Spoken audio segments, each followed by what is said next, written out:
Ahí está, ¿cómo le va, doctor? Bueno, felicitaciones primero. Finalmente tuvieron lugar las elecciones del Colegio de Abogados, así que Una muy semana integrante. feliz. ¿Sí? Sí, felicitaciones, campeón. Felicitaciones, campeón. Gracias. gracias. Bueno. No hay de queso nomás de preparándonos. papa. ¿Qué ¿Que es salieron eso? campeón Dígame, del Colegio de Abogados? licenciado. ¿Salieron? Preparándonos para el próximo festejo, el próximo jueves. Hacemos un desafío, festejamos acá, ¿te parece? Bueno, perfecto, perfecto. Dale. Yo voy a venir con la Nos corbata quedamos arriba. afuera. Bueno, nuevo integrante. Escuché, ¿por qué no hacen un programa con al... Envidioso. Envidioso. Nosotros estamos en la final. Bueno. ¿Estamos o no estamos en la ¿De qué vamos a final? hablar hoy del código, No sé, era del código, pero hablamos si quieren de fútbol un rato. No, lo felicitamos también porque, bueno, nuevo integrante de la comisión de Tribunal de Disciplina del Colegio de Abogados. Sí, correcto. Duro con los abogados. Duro con los abogados. No sé si duro, tiene que ser una gestión que respete el derecho de defensa, pero que tiene que ser abierta a que los particulares, los justiciables puedan plantear todas las cuestiones, aquellas que no, donde entienden su abogado no se desempeñó correctamente. Ejercer las potestades disciplinarias lo que tiene que provocar es prestigiar la profesión, una profesión que viene bastante desprestigiada. No, sí, el hecho lo hablamos cuando usted nos contaba de qué se encarga este organismo, y que por ahí no se sabe que cualquier persona, no solo los abogados, pueden ir y hacer una presentación ante el Tribunal de Disciplina, si entiende. Pues ¿cuántas veces les ha pasado, a todos les pregunto, que viene una persona con un caso a la radio para contarnos qué le pasó y dice, no, pero mi abogado me dejó, mi abogado se vendió, mi abogado... Muchas tendrán razón, muchas no, pero lo cierto es que queda como la sensación que vos no podés hacer absolutamente nada en ese momento. Exacto, y bueno, lo que se puede hacer es plantear el caso, se investiga como se investiga en cualquier tribunal de disciplina, y si hay alguna responsabilidad, se impone la sanción correspondiente, y si no hay ninguna responsabilidad, todo bien, y lo importante es que la persona, el justiciable, va a llegar a conocer, pues muchas veces también es falta de comunicación, Sí. falta de educación jurídica, digamos, ¿no? Bueno, que no se llegó a tal resultado por determinadas situaciones. Bueno, un poco lo que tratamos de hacer en este espacio es eso, llevarle a la gente, como queremos hacer hoy con el código, bueno, de qué manera manejarse, cómo entender las relaciones jurídicas que establecen. Nuevo Código Procesal Civil y Comercial se aprobó y empezó a regir ya el 1 de diciembre, ayer. O sea, hoy está vigente. Hoy está vigente. Tiene una forma de vigencia muy particular porque se aplica incluso a los procesos que ya están iniciados. Esto quiere decir que un código, vamos a tener tres tipos de expedientes, digamos. Los expedientes que ya están terminados están con el código anterior. Los expedientes nuevos se inician desde ayer con el código nuevo. Los expedientes que venían en trámite se los lleva al trámite del nuevo código. Entonces, desde ayer está vigente. ¿Y se las puede nuevas hacer eso? disposiciones. Bueno, sí se va a hacer, pero eso Sí, de sí. cambiar sobre la marcha, digamos, las normas. El único cuidado que hay que tener es respetar aquellos actos que estaban, o que le llamamos nosotros, tenían principio de ejecución. Ajá. Si a mí me notificaron a que en 5 días debía hacer un determinado acto, eso me lo notificaron el 30 de noviembre, con el código anterior, bueno, voy a tener 5 días para hacer con el código anterior. A partir de ahí, Claro, ya empieza el próximo a paso se va a guiar por el código nuevo. Doctor, una de las cuestiones que se discutió, debatió durante todo este proceso cuando uno pretende cambios, la implementación y las dificultades en materia técnica, administrativa, económica. ¿Existe algún problema o no? Yo creo que son importantes, como también es importante la voluntad de cambio, porque si no el código queda en letra muerta, queda en un librito, en un papel, y no se traduce a la práctica. Para la práctica hacen falta dos cosas. La primera de ellas, incluso antes que la infraestructura, es cambiar la mentalidad. Pensar que los juicios ya no son como antes un monumento a la formalidad, que eternamente tienen que a la burocracia, que deben durar años para que sean verdaderamente limpios y transparentes. Sabemos que eso no le resuelve los problemas a la gente. Este código plantea juicios más rápidos, más públicos, con mayor intervención de la gente, del actor, del demandado, y el segundo elemento que sin dudas tiene que acompañar es la infraestructura. Digamos, cuando hablamos de oralidad requiere tener, no digo las salas de las películas americanas, pero un espacio acorde para hacer buenas audiencias. Hablamos de tecnología, hay poco espacio, pero bueno, se trata de una cultura que hay que construir. Tampoco se requiere tanto, entonces no es la cuestión fijarse grandes objetivos, sino soluciones prácticas. Como Por recién ejemplo, hablaba de fútbol, ¿no? Como decía Merlo en su momento, paso a paso. paso a paso, es decir, como medida se tomó, se hicieron 2 salitas de juicio o de audiencias en el subsuelo de los tribunales. Bueno, se la usa por turnos y demás. Algunos juzgados tienen una infraestructura más importante, adecuaron una sala para tener un esquema parecido al de las películas, digamos, el juez sentado al medio, las partes al frente, el testigo en el medio y estar haciendo las audiencias. ¿Y en qué le cambia la vida a la gente, doctor? Mira, a mí me gustaría tocar 4 o 5 cosas que la gente tiene que percibir como cambios a partir de hoy. La primera de ellas tiene que ver con la forma de vincularse con el abogado. Todos sabíamos que íbamos al abogado y que si había que iniciar alguna acción extrajudicial, con más razón judicial, una de las primeras cosas que nos pedía era hacer un poder. Sí. Para hacer ese poder, primero, antes del código ya derogado, solamente se lo podía hacer frente a un escribano, con el costo que representa. En el código anterior se estableció que se lo podía hacer también en la secretaría del juzgado, con un costo mucho más bajo. El código actual permite que el poder para el abogado se lo haga por instrumento privado, es decir, el cliente va a ir al estudio del abogado y el abogado va a poder escribirle el poder, hacerlo firmar y con ese instrumento privado, sin necesidad de pagar un sellado, un escribano, una tasa en el Poder Judicial, el abogado ya lo va a poder representar. ¿Qué quiere decir esto? Que no va a hacer falta la firma del cliente. El abogado va a poder firmar por el cliente. Lo sumamos Ahí. también desde el estudio a Carlos Maciel, que está desde las oficinas de Legal NEA también, a ver si podemos sumarlo también a esta charla. Hola. Hola, ¿qué tal? Ahí Buen día, lo ¿cómo están? escuchamos, a ver si podemos en un ratito verlo. Qué interesante esto que está diciendo de los poderes, ¿no? Porque es cierto, uno hasta ahora tenía esas 2 opciones, o hacerlo por escribano o ir hasta el juzgado y hacerlo ahí. Pero ahora entonces uno va, por ejemplo, si yo quiero contratarlo a usted, a cualquiera de los 2, voy hasta el estudio y en ese mismo momento con mi firma ya los autorizo a que me representen. No se necesita sellado, ir a certificar eso a la escribanía, nada. Así de simple es, Carlos.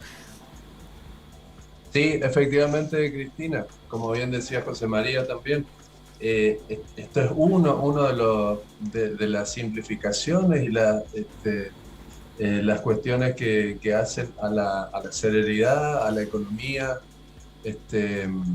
que vienen a traer el nuevo Código Procesal Civil y Comercial para Corrientes. Bueno, dijo 4 o 5 cosas. La primera, la de los poderes, quedó clarísima. Después, ¿qué otra cosa más? Bueno, completa esto también el tema de lo que llamamos el patrocinio, cuando el cliente no quiere dar un poder, pues dice, no, yo no te quiero autorizar, quiero ir controlando paso a paso todo lo que va a hacer el abogado. Hasta ahora, en cada escrito, aunque sea para adjuntar una tasa, un comprobante, tenía que venir y firmar.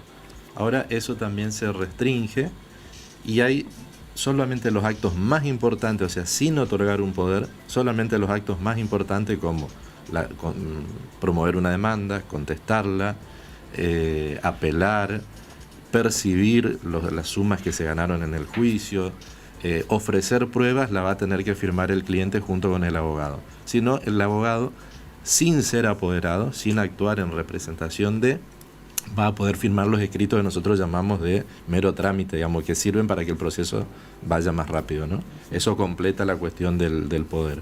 El otro dato interesante es la inclusión de la categoría de sujetos vulnerables.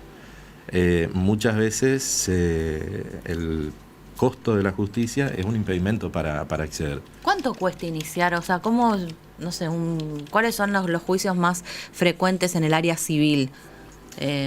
Hay muchos, digamos, muchos tipos de procesos, pero en general los costos son de 2 tipos.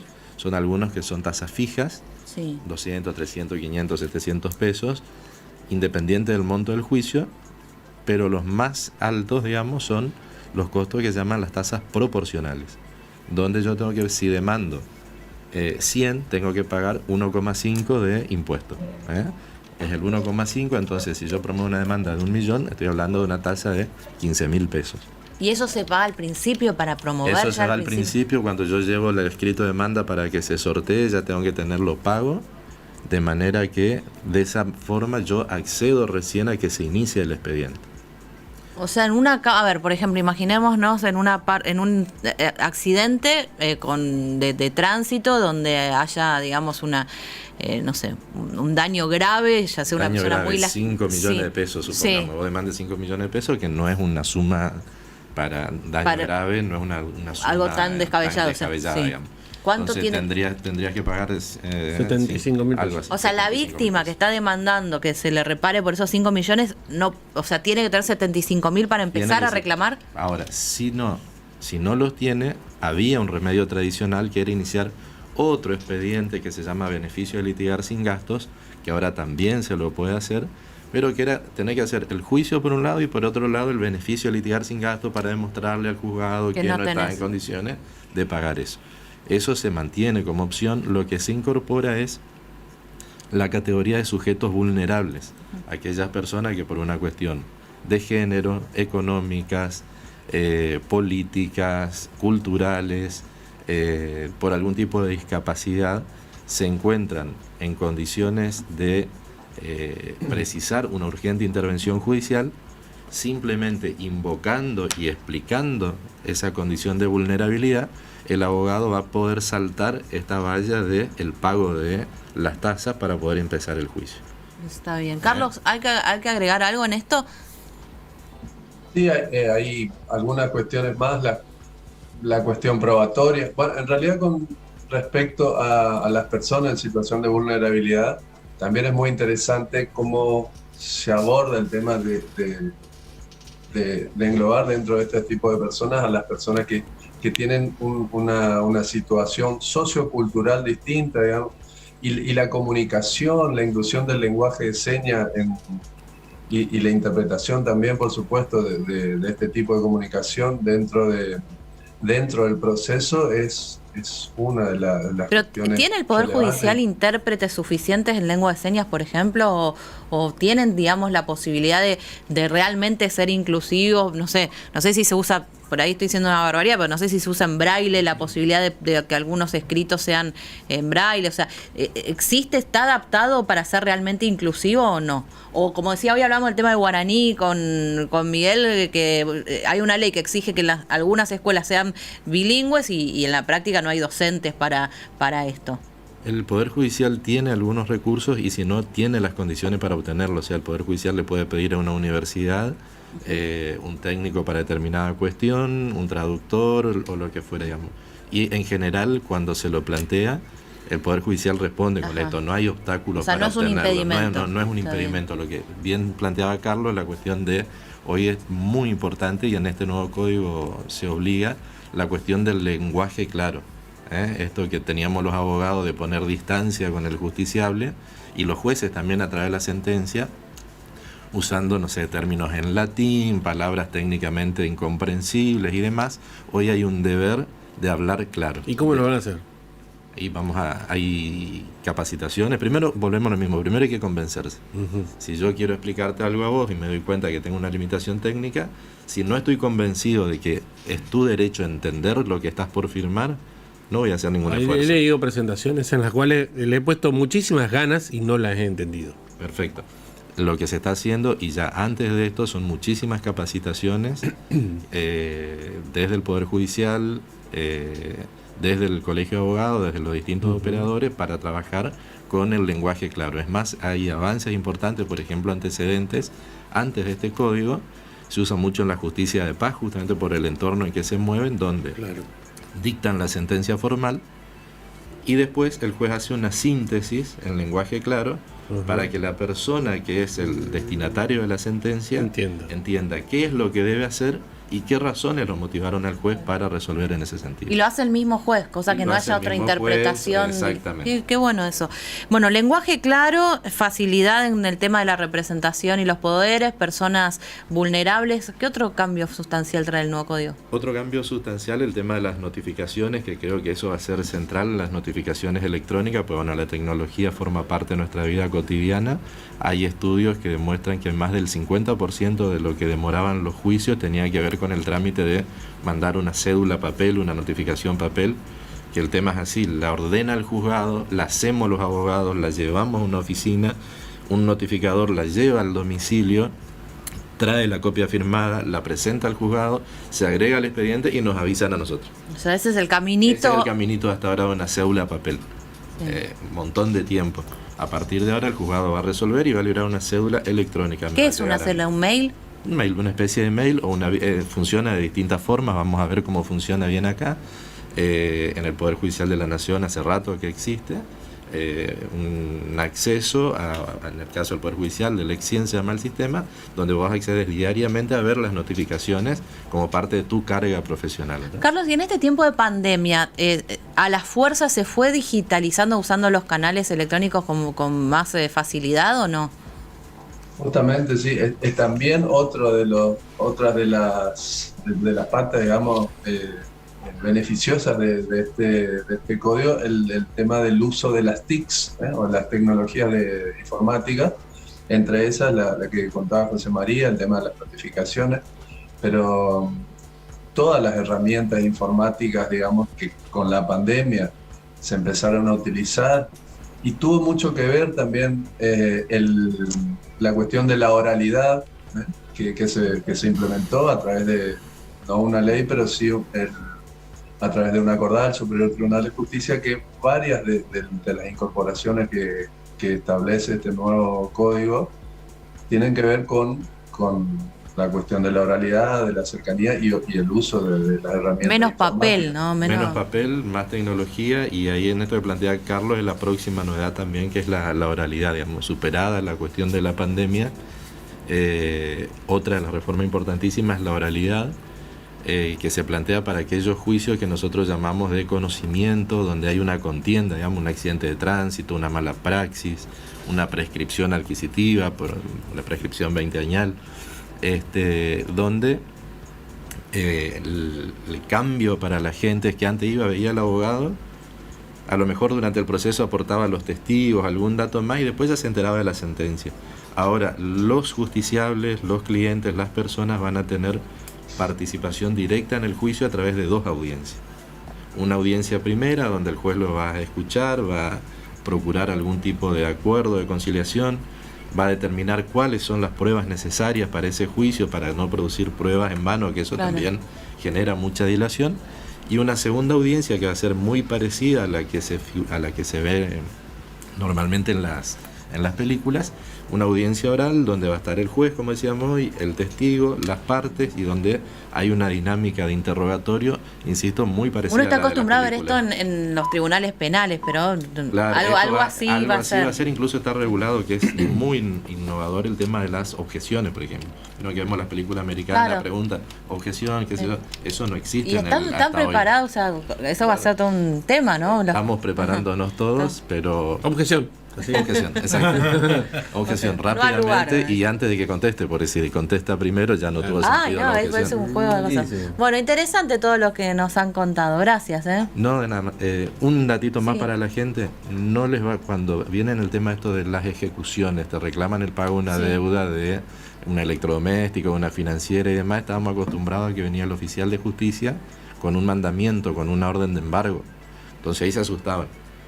Ahora no va a ir el oficial de justicia, le va a llegar una cédula, pero el efecto es el mismo. Lo que hace este cambio es que mucha menos gente participe del proceso, se libra una cédula papel, ahora sí, va a ir el notificador, pero el efecto va a ser exactamente el mismo. Va a tener que presentarte dentro de los 3 días a acreditar si pagaste o no pagaste. No estén esperando más el oficial de justicia que les notifique. Claro. No dejen pasar esos papeles, que uno dice deja pasar. La recomendación es: recibiste la cédula, consultá inmediatamente, porque ya no va a ser como antes, que parece que el temor era cuando venían a embargarte. Claro, ahora no va a Ahora, cuando vengan a embargarte, ya sé para llevarse las cosas prácticamente, o te van a embargar el sueldo, te van a embargar una cuenta. Claro, no dejar pasar esas cosas que uno dice, bueno, no, ahora cuando venga alguien. Gracias. A ustedes. Gracias, al lugar. Será justicia.